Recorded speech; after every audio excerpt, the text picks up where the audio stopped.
ನಮಸ್ಕಾರ ಈ ನ್ಯೂಸ್ಗೆ ಸ್ವಾಗತ ಮೊದಲಿಗೆ ಮುಖ್ಯಾಂಶಗಳು ಚುನಾವಣೆಗಳು ಪ್ರಜಾಪ್ರಭುತ್ವದ ಹಬ್ಬ ಎಲ್ಲೆಡೆ ಬಿಜೆಪಿ ಅಭ್ಯರ್ಥಿಗಳು ಗೆಲ್ಲಲಿದ್ದಾರೆ ಎಂದು ಭವಿಷ್ಯ ನುಡಿದ ಆರೋಗ್ಯ ಸಚಿವರು ಟೊಮ್ಯಾಟೊ ಬೆಳೆಗೆ ಅಂಗಮಾರಿ ರೋಗ ಒಳ್ಳೆ ಬೆಲೆ ಸಿಗುವ ಸಮಯದಲ್ಲಿ ಟೊಮ್ಯಾಟೊ ಬೆಳೆಗಾರರಿಗೆ ಸಂಕಷ್ಟ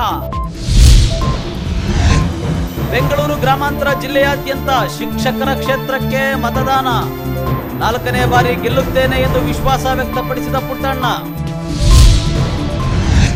ಪದವೀಧರರ ಕ್ಷೇತ್ರದಲ್ಲಿ ನಮಗೆ ಮೆಜಾರಿಟಿ ವೋಟ್ ಗೆಲ್ಲೋದು ನಾನೇ ಎಂದ ಕಾಂಗ್ರೆಸ್ ಅಭ್ಯರ್ಥಿ ರಮೇಶ್ ಬಾಬು ಮತಪೆಟ್ಟಿಗೆಯಲ್ಲಿ ರಿಸಲ್ಟ್ ರಹಸ್ಯ ಸೇಫ್.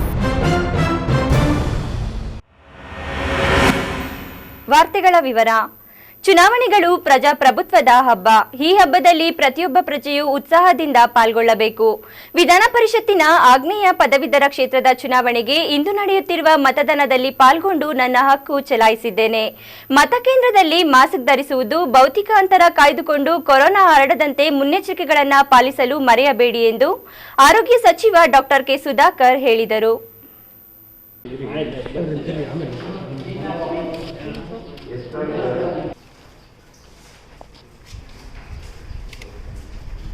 ಆರೋಗ್ಯ ಮತ್ತು ವೈದ್ಯಕೀಯ ಶಿಕ್ಷಣ ಸಚಿವ ಡಾಕ್ಟರ್ ಕೆ ಸುಧಾಕರ್ ಅವರು ತಮ್ಮ ಹುಟ್ಟೂರು ಪೆರೇಸಂದ್ರದಲ್ಲಿ ಆಗ್ನೇಯ ಪದವೀಧರ ಕ್ಷೇತ್ರದ ಮತದಾನದಲ್ಲಿ ಮತ ಚಲಾವಣೆ ಮಾಡಿದ ನಂತರ ಮಾಧ್ಯಮಗಳೊಂದಿಗೆ ಮಾತನಾಡಿ ಎಂಎಲ್ಸಿ ಚುನಾವಣೆ ಮುಂಬರುವ ಉಪಚುನಾವಣೆಗಳಿಗೆ ದಿಕ್ಸೂಚಿಯಾಗಲಿದೆ. ರಾಜರಾಜೇಶ್ವರಿ ನಗರದಲ್ಲಿ ಬಿಜೆಪಿ ಅಭ್ಯರ್ಥಿ ಮುನಿರತ್ನಂ ನಾಯ್ಡು ಭಾರೀ ಅಂತರದಲ್ಲಿ ಗೆಲುವು ಸಾಧಿಸಲಿದ್ದಾರೆ. 40-50 ಸಾವಿರ ಮತಗಳ ಅಂತರದಿಂದ ವಿರೋಧ ಪಕ್ಷಗಳನ್ನು ಸೋಲಿಸಲಿದ್ದಾರೆ. ಕಾಂಗ್ರೆಸ್ ಜೆಡಿಎಸ್ ಪಕ್ಷಗಳು 2 ಮತ್ತು 3ನೇ ಸ್ಥಾನಕ್ಕೆ ಹೋರಾಟ ನಡೆಸುತ್ತಿದ್ದಾರೆ ಎಂದು ಭವಿಷ್ಯ ನುಡಿದರು. ಶಿರಾ ವಿಧಾನಸಭಾ ಕ್ಷೇತ್ರದಲ್ಲೂ ಈ ಬಾರಿ ಬಿಜೆಪಿ ಖಾತೆ ತೆರೆಯಲಿದೆ. ಯುವ ನಾಯಕ ವಿಜಯೇಂದ್ರ ಯಡಿಯೂರಪ್ಪ ಅವರ ನಾಯಕತ್ವದಲ್ಲಿ ಚುನಾವಣೆ ನಡೆಯುತ್ತಿದೆ. ಅವರು ನಮ್ಮ ಅಭ್ಯರ್ಥಿ ರಾಜೇಂದ್ರರನ್ನು 10ರಿಂದ 15 ಸಾವಿರ ಮತಗಳ ಅಂತರದಲ್ಲಿ ಗೆಲ್ಲಿಸಿಕೊಂಡು ಬರುತ್ತಾರೆ ಎಂದರು. ಈಗ ಆರ್ ನಗರದಲ್ಲಿ ಬಹುಶಃ 2 ಮತ್ತು 3ನೇ ಸ್ಥಾನದಲ್ಲಿ ಅವರಿಬ್ಬರು ಕೂಡ ಈಗ ಕಾಂಗ್ರೆಸ್ಸು ಮತ್ತು JDSನವರು ಹೋರಾಟ ಮಾಡ್ಕೊಳ್ತಾ ಇದ್ದಾರೆ. ಆದರೆ ಇವತ್ತು ನಮ್ಮ ಅಭ್ಯರ್ಥಿ ಭಾಳ ಮುಂದೆ ಇದ್ದಾರೆ. ಅವರ ಆಡಳಿತಕ್ಕೆ ಸರ್ಕಾರದ ನಿಲುವಿಗೋಸ್ಕರ ಇವತ್ತು ಆರ್ ನಗರ ನನ್ನ ಪ್ರಕಾರ ಈಗಾಗಲೇ ಮುನಿರತ್ನ ಅವರು ಗೆದ್ದಿದ್ದಾರೆ. ಬಹುಶಃ ಒಂದು ದೊಡ್ಡ ಮತಗಳ ಅಂತರದಿಂದ ವಿಜಯಿ ಆಗ್ತಾರೆ. ವೈಯಕ್ತಿಕವಾಗಿ ಹೇಳಬೇಕು ಅಂದರೆ 40-50 ಸಾವಿರಕ್ಕೂ ಹೆಚ್ಚು ಮತಗಳ ಅಂತರ ಅಲ್ಲಿ ಕಾಯ್ದುಕೊಳ್ತಾರೆ ಅಂತ ನನಗೆ ಮಾಹಿತಿ ಇದೆ. ಶಿರಾದಲ್ಲಿ ತಮಗೆ ಗೊತ್ತಿದೆ, ನಾವು ಕಳೆದ ಬಾರಿ ಇತಿಹಾಸದಲ್ಲಿ ನೋಡಿದಾಗ ಶಿರಾದಲ್ಲಿ BJPಯ ಶಕ್ತಿ ಇರಲಿಲ್ಲ. ಆದರೆ ನಮ್ಮ ಆಡಳಿತ, ನಮ್ಮ ಸರ್ಕಾರದ ಒಂದು ಧೋರಣೆಯನ್ನು ನೋಡಿ ಶಿರಾದ ಜನರು ಕೂಡ ನಮ್ಮ ನಿರೀಕ್ಷೆಗೆ ಮೀರಿ ತಳಹಂತದಲ್ಲಿ ಮಹಿಳಾ ಸಂಘಟನೆಗಳು, ವಿವಿಧ ಸಂಘಟನೆಗಳು, ರೈತಾಪಿ ಜನರು, ಯುವಕರು ಅಲ್ಲಿ, ಯಾಕೆಂದರೆ ನಮ್ಮ ವೈದ್ಯರು ಯುವಕರು ಆಗಿರ್ತಕ್ಕಂಥ ಡಾಕ್ಟರ್ ರಾಜೇಶ್ ಗೌಡರು ಅಭ್ಯರ್ಥಿ ಆಗಿದ್ದಾರೆ. ಒಂದು ಹೊಸ ಮುಖ, ಒಳ್ಳೆಯ ಕುಟುಂಬದಿಂದ ಬಂದಿರತಕ್ಕಂಥವರು, ಸಂಸ್ಕಾರ ಇರ್ತಕ್ಕಂಥವರು. ಹಾಗಾಗಿ ಒಂದು ಹೊಸ ಅಲೆ ಇದ್ದಿದೆ. ನಮ್ಮ ಯುವ ನಾಯಕರು, ಉಪಾಧ್ಯಕ್ಷರು, ನಮ್ಮ ಪಾರ್ಟಿಯ ವಿಜಯೇಂದ್ರ ಅವರು ಹೋದ್ಮೇಲೆ ನಿಜವಾಗಿಯೂ ಕೂಡ ಅವರು ಒಳ್ಳೆಯ ರೀತಿಯಲ್ಲಿ ಸಂಘಟನೆಯನ್ನು ಮಾಡಿಕೊಂಡು ತಳಹಂತದಲ್ಲಿ ಎಲ್ಲರನ್ನು ಕೂಡ ವಿಶ್ವಾಸಕ್ಕೆ ತೆಗೆದುಕೊಂಡು ನಮ್ಮ ಎಲ್ಲ ನಾಯಕರುಗಳು ಕೂಡ ಹೋಗಿ ಅಲ್ಲಿ ಕೆಲಸ ಮಾಡ್ತಾ ಇರೋದ್ರಿಂದ ಬಹುಶಃ ಅಲ್ಲಿ ಕೂಡ 10ರಿಂದ 15 ಸಾವಿರ ಮತಗಳ ಅಂತರದಿಂದ ಡಾಕ್ಟರ್ ರಾಜೇಶ್ ಗೌಡರು ಗೆಲ್ತಾರೆ ಅಂತ ನನ್ನ ಭಾವನೆ. ನಂತರ ಅವರು ಚಿಕ್ಕಬಳ್ಳಾಪುರ ನಗರದ ಶ್ರೀ ಸಾಯಿ ಟ್ರ್ಯಾಕ್ಟರ್ ಶೋರೂಮ್ಗೆ ಭೇಟಿ ಕೊಟ್ಟು ಮಾಲೀಕ ರಮೇಶ್ ಮತ್ತು ಅವರ ತಂಡಕ್ಕೆ ಶುಭ ಕೋರಿದರು. KS ನಾರಾಯಣಸ್ವಾಮಿ, ಈ ನ್ಯೂಸ್, ಚಿಕ್ಕಬಳ್ಳಾಪುರ.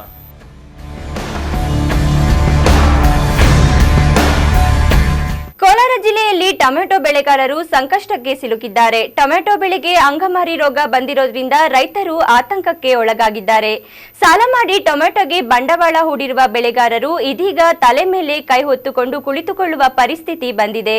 15 ದಿನಗಳಿಂದ ಜಿಲ್ಲೆಯಲ್ಲಿ ಸುರಿದ ಮಳೆಯಿಂದಾಗಿ ರೋಗಬಾಧೆ ಶುರುವಾಗಿದೆ.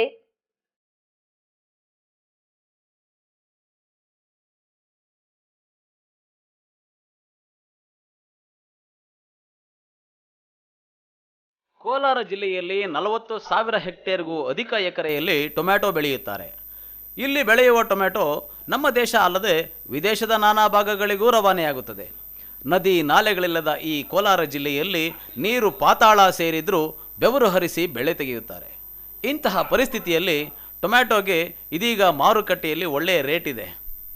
15 kg ಬಾಕ್ಸ್ ಟೊಮ್ಯಾಟೊಗೆ 400ರಿಂದ 500 ರೂಪಾಯಿ ರೇಟ್ ಇದೆ.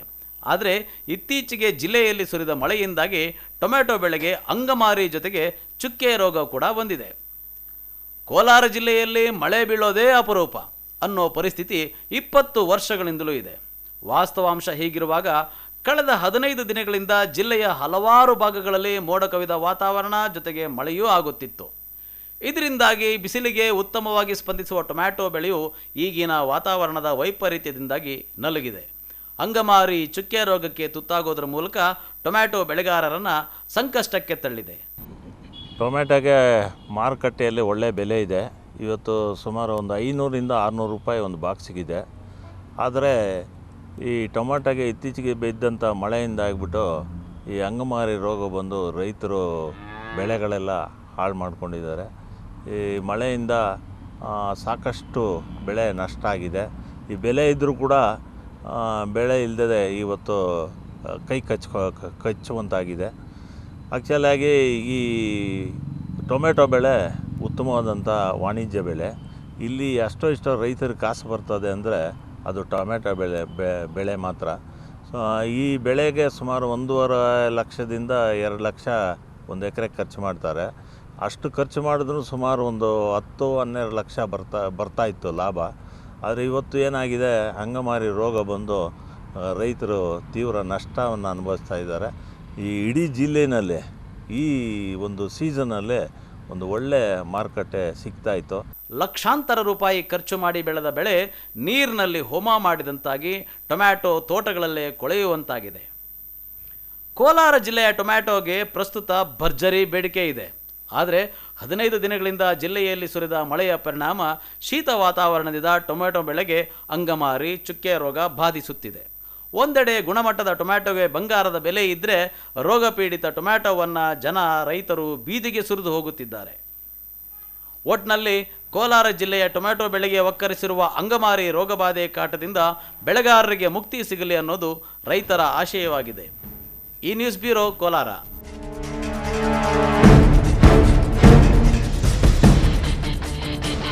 ಬೆಂಗಳೂರು ಶಿಕ್ಷಕರ ಕ್ಷೇತ್ರದಿಂದ ವಿಧಾನ ಪರಿಷತ್ಗೆ ದೇವನಹಳ್ಳಿ ತಾಲೂಕಿನ 4 ಮತಗಟ್ಟೆ ಸೇರಿದಂತೆ ಬೆಂಗಳೂರು ಗ್ರಾಮಾಂತರ ಜಿಲ್ಲೆಯಾದ್ಯಂತ ಬಿಗಿ ಪೊಲೀಸ್ ಬಂದೋಬಸ್ತ್ನಲ್ಲಿ ಮತದಾನ ನಡೆಯಿತು.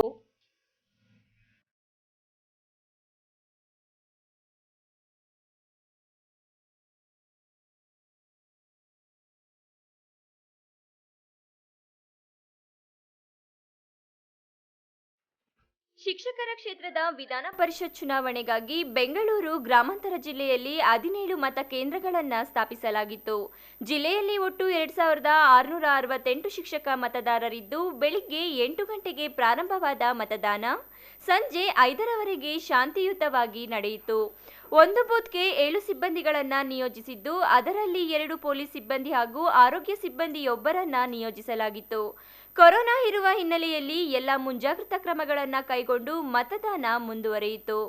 ಬೆಳಿಗ್ಗೆ 10:30 ಸಮಯದಲ್ಲಿ ಕುಂದಾಣ ಹೋಬಳಿಯ ಕುಂದಾಣ ನಾಡ ಕಚೇರಿಯಲ್ಲಿ ಒಟ್ಟು 76 ಮತಗಳ ಪೈಕಿ 18 ಮತಗಳು ಚಲಾವಣೆಯಾಗಿದ್ದವು. ಶಿಕ್ಷಕರು ನಿಧಾನಗತಿಯಲ್ಲಿ ಬಂದು ಮತ ಹಕ್ಕನ್ನು ಚಲಾಯಿಸಿದರು. ಸಂಜೆ 3:30ರಷ್ಟಿಗೆ 58 ಮತದಾನವಾಗಿತ್ತು. ಉಳಿದ ಮತಗಟ್ಟೆಗಳಲ್ಲಿಯೂ ಸಹ ಶಿಕ್ಷಕರು ಮತದಾನಕ್ಕೆ ಮುಂದಾದರು. ದೇವನಹಳ್ಳಿ ಮತಗಟ್ಟೆಗೆ ಬಿಜೆಪಿ ಪರ ಅಭ್ಯರ್ಥಿ ಪುಟ್ಟಣ್ಣ ಭೇಟಿ ನೀಡಿದ್ರು. ಸ್ವಲ್ಪ ಸಮಯ ಬಿಜೆಪಿ ಮುಖಂಡರು ಕಾರ್ಯಕರ್ತರೊಂದಿಗೆ ಇದ್ದು ಜೆಡಿಎಸ್ ಮುಖಂಡರು ಕಾರ್ಯಕರ್ತರಿಗೂ ಸಹ ಮಾತನಾಡಿ ಅಭಿನಂದಿಸಿದ್ದು ಗಮನ ಸೆಳೆಯಿತು. ಈ ವೇಳೆ ಅಭ್ಯರ್ಥಿ ಪುಟ್ಟಣ್ಣ ಮಾತನಾಡಿ, ಖಚಿತ ನಮ್ಮ ಪಕ್ಷ ಗೆಲ್ಲುತ್ತೆ. ಎಲ್ಲ ಕಡೆಯೂ ಸಹ ಮತದಾನ ಚೆನ್ನಾಗಿ ನಡೆಯುತ್ತಿದೆ. ಬೆಳಿಗ್ಗೆ ಮಂದಗತಿಯಲ್ಲಿತ್ತು, ಮಧ್ಯಾಹ್ನದಲ್ಲಿ ಮತದಾನ ತುಂಬಾ ಅತ್ಯುತ್ತಮವಾಗಿ ನಡೆಯುತ್ತಿದೆ. ನನ್ನ ಪರವಾಗಿ ಅತ್ಯಧಿಕ ಮತ ಬರುತ್ತದೆ. 4ನೇ ಬಾರಿಯೂ ಸಹ ಗೆಲ್ಲುತ್ತೇವೆ ಎಂದು ಭವಿಷ್ಯ ನುಡಿದರು. ನಮ್ಮ ಪಕ್ಷ ಗೆಲ್ಲುತ್ತೆ. ಎಲ್ಲ ಕಡೆನೂ ಕೂಡ ಓಟು ಚೆನ್ನಾಗಿ ನಡೀತಾ ಇದೆ. ಬೆಳಗ್ಗೆ ಮಂದಗತಿಯಲ್ಲಿತ್ತು, ಮಧ್ಯಾಹ್ನ ಆದಮೇಲೆ ಪೂರ್ತಿ ತುಂಬ ಅತ್ಯುತ್ತಮವಾಗಿ ನಡೀತಾರೆ. ಹಾಗಾಗಿ ಈ ಒಂದು ಬೆಂಗಳೂರು ಶಿಕ್ಷಣ ಕ್ಷೇತ್ರದ ಚುನಾವಣೆಯಲ್ಲಿ BJP ಗೆಲ್ಲುತ್ತೆ. ಸರ್ ಎಷ್ಟು ಲೀಡ್ಲಿಂದ ಗೆಲ್ಬೋದು ಅಂತ ಹೋಪ್ ಇದೆ? ಇಷ್ಟು ಅಷ್ಟು ಅಂತಲ್ಲ, ಹೈಯೆಸ್ಟ್ ಲೀಡ್. ಎಲ್ಲೆಲ್ಲಿ ಹೋಗಿ ಬಂದಿದ್ದೀರಿ ಸರ್? ಈಗ ಎಲ್ಲೆಲ್ಲಿ ಸುಮಾರಷ್ಟು ಹೋಗಿದ್ದೇನೆ. ಬೆಂಗಳೂರಲ್ಲಿ ಫುಲ್ ಹೋಗಿದ್ದೀನಿ. ಎಲ್ಲ ಕ್ಷೇತ್ರಗಳು ಭಾಳಷ್ಟು ಕಡೆ ಹೋಗಿದ್ದೇನೆ. ಗ್ರಾಮಾಂತರ ದೇವರಲ್ಲಿ. Okay sir, okay. 4ನೇ ಬಾರಿ ಗೆಲ್ತೀರಾ, ಒಪ್ಪಿದೆ. ಇಲ್ಲೇ ಎಷ್ಟು ಮತ ಬರ್ತಾರೆ ದೇವರಲ್ಲಿ. ಕುಂದಾಣ ಮತಗಟ್ಟೆ ಕೇಂದ್ರದ ಸಮೀಪದಲ್ಲಿ ಬಿಜೆಪಿ ಅಭ್ಯರ್ಥಿ ಪುಟ್ಟಣ್ಣ ಪರವಾಗಿ ಬಿಜೆಪಿ ಜಿಲ್ಲಾ ರೈತ ಮೋರ್ಚಾ ಅಧ್ಯಕ್ಷ HM ರವಿಕುಮಾರ್, ಜಿಲ್ಲಾ ಬಿಜೆಪಿ ಉಪಾಧ್ಯಕ್ಷ KN ರಮೇಶ್ ಬಾಬು, ಮುಖಂಡರಾದ IC ವಿಜಯಕುಮಾರ್, ಮಂಜೇಶ್ ಗೌಡ ಮತ್ತಿತರರು ಮತಗಟ್ಟೆಯ ಸಮೀಪದಲ್ಲಿ ಶಿಕ್ಷಕರಿಗೆ ಪಕ್ಷದ ಅಭ್ಯರ್ಥಿಯ ಪರ ಮತ ಚಲಾಯಿಸುವಂತೆ ಮನವಿ ಮಾಡಿದರು. ಹೈದರ್ ಸಾಬ್, ಈ ನ್ಯೂಸ್, ದೇವನಹಳ್ಳಿ. ಕೋಲಾರ ಜಿಲ್ಲೆಯಲ್ಲಿ ಆಗ್ನೇಯ ಪದವೀಧರರ ಕ್ಷೇತ್ರಕ್ಕೆ ನಡೆದ ಮತದಾನ ಶಾಂತಿಯುತವಾಗಿ ಮುಕ್ತಾಯವಾಗಿದೆ. ಮತದಾರರು ಮತದಾನ ಕೇಂದ್ರಗಳಲ್ಲಿ ಸರತಿ ಸಾಲಿನಲ್ಲಿ ನಿಂತು ತಮ್ಮ ಹಕ್ಕನ್ನು ಚಲಾಯಿಸಿದರು. ಮತದಾನ ಕೇಂದ್ರಗಳಲ್ಲಿ ಕೋವಿಡ್ ನಿಯಮಗಳನ್ನು ಕಟ್ಟುನಿಟ್ಟಾಗಿ ಪಾಲನೆ ಮಾಡಲಾಗಿತ್ತು. ಸಾಮಾಜಿಕ ಅಂತರ ಕಾಪಾಡಿಕೊಂಡು ಮತದಾರರು ಮತ ಚಲಾಯಿಸಿದರು.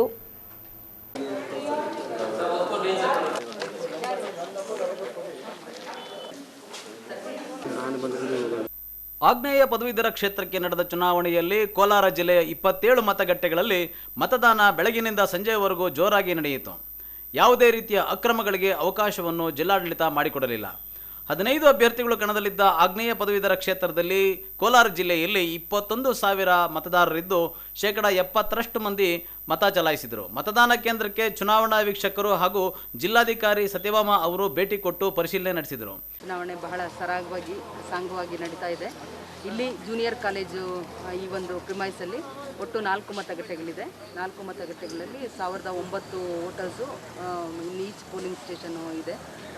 ಚೆನ್ನಾಗಿ ನಡೀತಾ ಇದೆ. ಮತ್ತು ಕೋವಿಡ್ ಏನು ಗೈಡ್ಲೈನ್ಸ್ ಇದೆ ಆ ನಿಯಮಗಳನ್ನೆಲ್ಲ ಪಾಲನೆ ಮಾಡ್ತಾ ಇದ್ದೀವಿ. ನೀವು ನೋಡ್ಬೋದು, ಅಲ್ಲಿ ನಮ್ಮ ಆಶಾ ಇಬ್ಬರು ಇದ್ದಾರೆ, ಒಬ್ಬರು ANM, ಆಮೇಲೆ BLO ಇರ್ತಾರೆ. ಸೊ ಅವರು ಗ್ಲೌಸ್ ಕೊಡ್ತಾರೆ, ಆಮೇಲೆ ಸ್ಯಾನಿಟೈಸ್ ಮಾಡಿಸ್ತಾರೆ, ಅವ್ರ ಟೆಂಪರೇಚರ್ ಚೆಕ್ ಮಾಡ್ತಾರೆ. ಒಳಗೆ ಹೋಗ್ಬಿಟ್ಟು ಒಳಗೆ ಪೆನ್ನು ಅವ್ರು ಹಿಡ್ಕೊಂಡಿದ್ದು ಮತ್ತೆ ಸ್ಯಾನಿಟೈಸ್ ಮಾಡೋಕ್ಕೆ ನಾನು ಸೂಚನೆ ಕೊಟ್ಟಿದ್ದೀನಿ. ಭಾಳ ಚೆನ್ನಾಗಿ ನಡೀತಾ ಇದೆ. ಮತದಾನ ಕೇಂದ್ರಗಳ ಸಮೀಪ ಯಾವುದೇ ರೀತಿಯ ಅಹಿತಕರ ಘಟನೆ ನಡೆಯದಂತೆ ಪೊಲೀಸರು ಮುನ್ನೆಚ್ಚರಿಕೆ ವಹಿಸಿದ್ದರು. ಮತದಾನ ಕೇಂದ್ರಗಳ ಸಮೀಪ ಯಾವುದೇ ರೀತಿಯ ಅಹಿತಕರ ಘಟನೆ ಜರಗದಂತೆ ಪೊಲೀಸರು ಮುನ್ನೆಚ್ಚರಿಕೆ ವಹಿಸಿದ್ದರು. ಮತದಾನ ಕೇಂದ್ರಕ್ಕೆ ಆಗಮಿಸಿದ ಕಾಂಗ್ರೆಸ್ ಅಭ್ಯರ್ಥಿ ರಮೇಶ್ ಬಾಬು ಅವರು ಪರಿಶೀಲನೆ ನಡೆಸಿದರು. ಈ ವೇಳೆ ಕೇಂದ್ರದ 100 ಮೀಟರ್ ಅಂತರದೊಳಗೆ ಮತಯಾಚನೆ ಮಾಡುತ್ತಿರುವುದನ್ನು ವಿರೋಧ ಪಕ್ಷಗಳ ಅಭ್ಯರ್ಥಿಗಳು ಹಾಗೂ ಬೆಂಬಲಿಗರು ಖಂಡಿಸಿದರು. ಈ ವೇಳೆ ಪೊಲೀಸರು ಹಾಗೂ ಅಭ್ಯರ್ಥಿ ರಮೇಶ್ ಬಾಬು ನಡುವೆ ಮಾತಿನ ಚಕಮಕಿ ಕೂಡ ನಡೆಯಿತು. ಈ ವೇಳೆ ಸುದ್ದಿಗಾರರೊಂದಿಗೆ ಮಾತನಾಡಿದ ರಮೇಶ್ ಬಾಬು ಅವರು, ಆಗ್ನೇಯ ಪದವೀಧರ ಕ್ಷೇತ್ರದ 5 ಜಿಲ್ಲೆಗಳಲ್ಲಿ ಎದುರಾಳಿ ಅಭ್ಯರ್ಥಿ ಕಾಂಗ್ರೆಸ್ ಪಾರ್ಟಿಗೆ ಇಲ್ಲವೇ ಇಲ್ಲ. ಎಲ್ಲ ಜಿಲ್ಲೆಗಳಲ್ಲಿ ಅತ್ಯಧಿಕ ಮತ ಬರಲಿದೆ ಎಂದರು. 5 ಜಿಲ್ಲೆಗಳಲ್ಲಿ ಒಂದು ವಿಶೇಷವಾದಂಥ ಸಹಕಾರ ಬೆಂಬಲ ಕೋಲಾರದಿಂದ ನನಗೆ ಸಿಕ್ಕಿದೆ. ಇವತ್ತು ಕೋಲಾರ ಭಾಗದಿಂದ ಪ್ರಚಾರ ಕಾರ್ಯವನ್ನು ಪ್ರಾರಂಭ ಮಾಡಿದ್ದೇನೆ. ಎಲ್ಲ ಪೋಲಿಂಗ್ ಸ್ಟೇಷನ್ ವಿಸಿಟ್ ಕೊಡ್ತಾ ಇದ್ದೇನೆ. ಕೋಲಾರದಿಂದ ಈಗ ಮತ್ತೆ ನಾನು ಶಿಡ್ಲಘಟ್ಟ, ಚಿಕ್ಕಬಳ್ಳಾಪುರ ಹೋಗ್ತಾ ಇದ್ದೇನೆ. ಚಿಕ್ಕಬಳ್ಳಾಪುರ ಆದಮೇಲೆ ಗೌರಿಬಿದನೂರು ಮತ್ತು ತುಮಕೂರು ಹೋಗ್ತಾ ಇದ್ದೇನೆ. ತುಮಕೂರು ನಂತರ ಚಿಕ್ಕನಾಯಕನಹಳ್ಳಿ, ಶಿರಾ, ಹಿರಿಯೂರು, ಚಿತ್ರದುರ್ಗ, ಅದಾದಮೇಲೆ 4 ಗಂಟೆ ಅಷ್ಟೊತ್ತಿಗೆ ದಾವಣಗೆರೆಗೆ ನಾನು ಮುಟ್ತಾ ಇದ್ದೇನೆ. ಇವತ್ತಿನ ಪೋಲಿಂಗ್ ದಿನಾಂಕದಲ್ಲಿ 5 ಜಿಲ್ಲಾ ಕೇಂದ್ರಕ್ಕೆ ಭೇಟಿ ಕೊಡುವಂಥ ಉದ್ದೇಶವನ್ನು ಇಟ್ಕೊಂಡಿದ್ದೇನೆ. ಎಲ್ಲ ಕಡೆ ಒಂದು ಉತ್ತಮವಾದಂಥ ಸಹಕಾರ ಸಿಗ್ತಾ ಇದೆ. ಮತದಾರರು ನನ್ನ ಪರವಾದಂಥ ಒಲವನ್ನು ವ್ಯಕ್ತಪಡಿಸ್ತಾ ಇದ್ದಾರೆ. ನನಗೆ ವಿಶ್ವಾಸ ಇದೆ, ಈ ಸಲ ಈ ಪದವೀಧರ ಕ್ಷೇತ್ರದಲ್ಲಿ ಇಲ್ಲಿರ್ತಕ್ಕಂಥ ವಿದ್ಯಾವಂತ ಮತದಾರರು ಮೊದಲನೇ ಆದ್ಯತೆ ಮತ ಕೊಡೋದ್ರ ಮೂಲಕ ನನಗೆ ಆಶೀರ್ವಾದ ಮಾಡ್ತಾರೆ ಅನ್ನೋ ವಿಶ್ವಾಸ ನನಗಿದೆ. ಈ ನ್ಯೂಸ್ ಬ್ಯೂರೋ, ಕೋಲಾರ.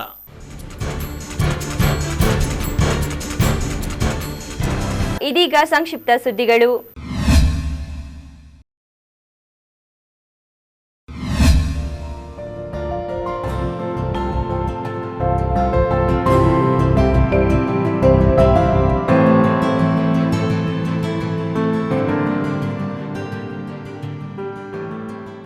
ಬಾಗೇಪಲ್ಲಿ ಪಟ್ಟಣದಲ್ಲಿ ಇಂದು ನಡೆದ ವಿಧಾನ ಪರಿಷತ್ತಿನ ಆಗ್ನೇಯ ಪದವೀಧರ ಕ್ಷೇತ್ರದ ಚುನಾವಣೆ ಶಾಂತಿಯುತದಿಂದ ನಡೆಯಿತು. ಬಾಗೇಪಲ್ಲಿ ಪಟ್ಟಣದ ತಾಲೂಕು ಕಚೇರಿಯಲ್ಲಿ ಮತಗಟ್ಟೆಗಳನ್ನು ಸ್ಥಾಪಿಸಲಾಗಿತ್ತು. ಅರ್ಹ ಮತದಾರರು ಕೊರೋನಾ ಕಾರಣದಿಂದ ಮಾಸ್ಕ್ಗಳನ್ನು ಅಳವಡಿಸಿಕೊಂಡು ಅಂತರ ಕಾಯ್ದುಕೊಂಡು ಸಹನೆಯಿಂದ ಸಾಲಿನಲ್ಲಿ ಬಂದು ಮತದಾನ ಮಾಡಿದರು. ವಿವಿಧ ಪಕ್ಷಗಳ ಕಾರ್ಯಕರ್ತರು ಬಿರುಸಿನ ಮತದಾರರಿಗೆ ಮತಪಟ್ಟಿಯಿಂದ ಚೀಟಿಗಳನ್ನು ಬರೆದುಕೊಡುತ್ತಿದ್ದರು. ಮತಗಟ್ಟೆಗೆ ಜಿಲ್ಲಾಧಿಕಾರಿ ಆರ್ ಲತಾ ಮತ್ತು ಮತ್ತು ಜಿಲ್ಲಾ ಪೊಲೀಸ್ ವರಿಷ್ಠಾಧಿಕಾರಿ ಮಿಥುನ್ ಕುಮಾರ್ ಭೇಟಿ ನೀಡಿ ಮತಗಟ್ಟೆಗಳನ್ನು ವೀಕ್ಷಣೆ ಮಾಡಿ ಸಲಹೆ ಸೂಚನೆಗಳನ್ನು ನೀಡಿದರು.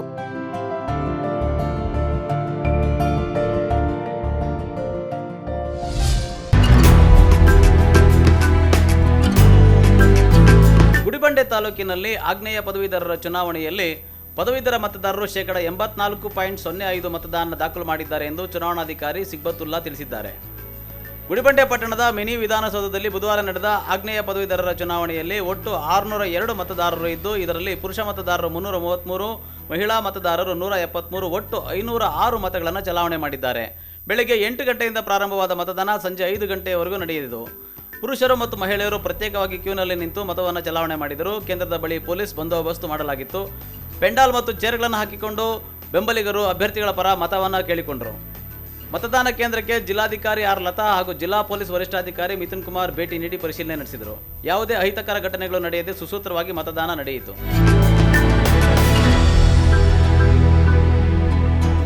ಕೊನೆಯಲ್ಲಿ ಮತ್ತೊಮ್ಮೆ ಮುಖ್ಯಾಂಶಗಳು.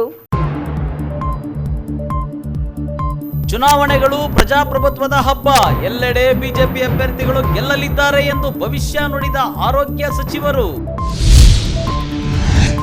ಟೊಮ್ಯಾಟೊ ಬೆಳೆಗೆ ಅಂಗಮಾರಿ ರೋಗ. ಒಳ್ಳೆ ಬೆಲೆ ಸಿಗುವ ಸಮಯದಲ್ಲಿ ಟೊಮ್ಯಾಟೊ ಬೆಳೆಗಾರರಿಗೆ ಸಂಕಷ್ಟ. ಬೆಂಗಳೂರು ಗ್ರಾಮಾಂತರ ಜಿಲ್ಲೆಯಾದ್ಯಂತ ಶಿಕ್ಷಕರ ಕ್ಷೇತ್ರಕ್ಕೆ ಮತದಾನ. 4ನೇ ಬಾರಿ ಗೆಲ್ಲುತ್ತೇನೆ ಎಂದು ವಿಶ್ವಾಸ ವ್ಯಕ್ತಪಡಿಸಿದ ಪುಟ್ಟಣ್ಣ. ಪದವೀಧರರ ಕ್ಷೇತ್ರದಲ್ಲಿ ನಮಗೆ ಮೆಜಾರಿಟಿ ವೋಟ್, ಗೆಲ್ಲೋದು ನಾನೇ ಎಂದ ಕಾಂಗ್ರೆಸ್ ಅಭ್ಯರ್ಥಿ ರಮೇಶ್ ಬಾಬು. ಮತಪೆಟ್ಟಿಗೆಯಲ್ಲಿ ರಿಸಲ್ಟ್ ರಹಸ್ಯ ಸೇಫ್. ದಿನನಿತ್ಯದ ವೈಭವೀಕರಣವಿಲ್ಲದ ನೈಜ ಸುದ್ದಿಗಳಿಗಾಗಿ ತಪ್ಪದೆ ವೀಕ್ಷಿಸಿ ಈ ನ್ಯೂಸ್. ವಂದನೆಗಳೊಂದಿಗೆ ರೂಪಾ.